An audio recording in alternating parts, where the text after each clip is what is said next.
Welcome to SR vlogs. இது நம்ம channel. So last வீடியோவில் சொன்ன ஒரு விஷயத்தை பற்றி பேசுகிறேன்ட்டு. ஸோ பெரம்பூரில் இருக்க லூர்து ஸ்கூலில் நடந்த ஒரு இன்சிடென்ட் தான் அது. லூர்து ஸ்கூல்னால் ஸ்கூலில் இல்லை, அது ஒரு லைப்ரரியில் நடந்த ஒரு இன்சிடென்ட்டு. ஆக்சுவலாக ஒரு 3 8th ஸ்டாண்டர்ட் பொண்ணு, அதாவது குழந்தைங்க வந்துட்டு நான் வீட்டில் ஆளாளுக்கு போய் சொல்லிட்டு நான் இவங்க வீட்டுக்கு போகிறேன் அவங்க வீட்டுக்கு போகிறேன்னு சொல்லி மாற்றி மாற்றி போய் சொல்லிட்டு போயிருக்காங்க. ஸோ கிட்டத்தட்ட ஒரு 6 பேர் வந்துட்டு அப்யூஸ் பண்ணியிருக்காங்க அப்படின்னு சொல்லிட்டு நியூஸ் வந்தது. நிறைய பேருக்கு தெரியுன்றது, அந்த சரௌண்டிங்கில் இருக்கவங்க நிறைய பேர் தெரியும் அந்த விஷயம். ஏன் யாரும் பேசுகிறன்றது தெரியல. பாலிமர் டிவி பேசியிருந்தாங்க. சினி கிளிட்ஸ் இப்போ வந்துட்டு ரீசெண்டாக அங்கே போய் வீடியோ போட்டிருந்தாங்க.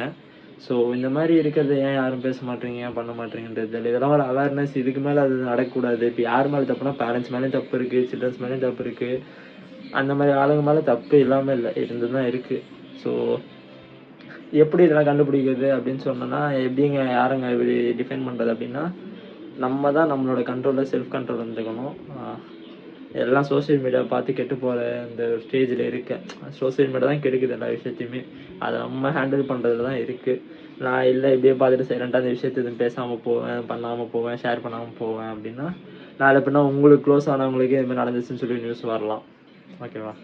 ஸோ அந்த ஒரு இதையுமே மனசு கஷ்டத்தை ஏற்படுத்திக்க கூடாது நம்ம. ஸோ வந்துட்டு அது கொஞ்சம் தயவு செஞ்சு ஷேர் பண்ணுங்கள் இந்த மாதிரி ஒரு விஷயத்த. இந்த மாதிரி ஒரு விஷயம் நடந்திருக்கு,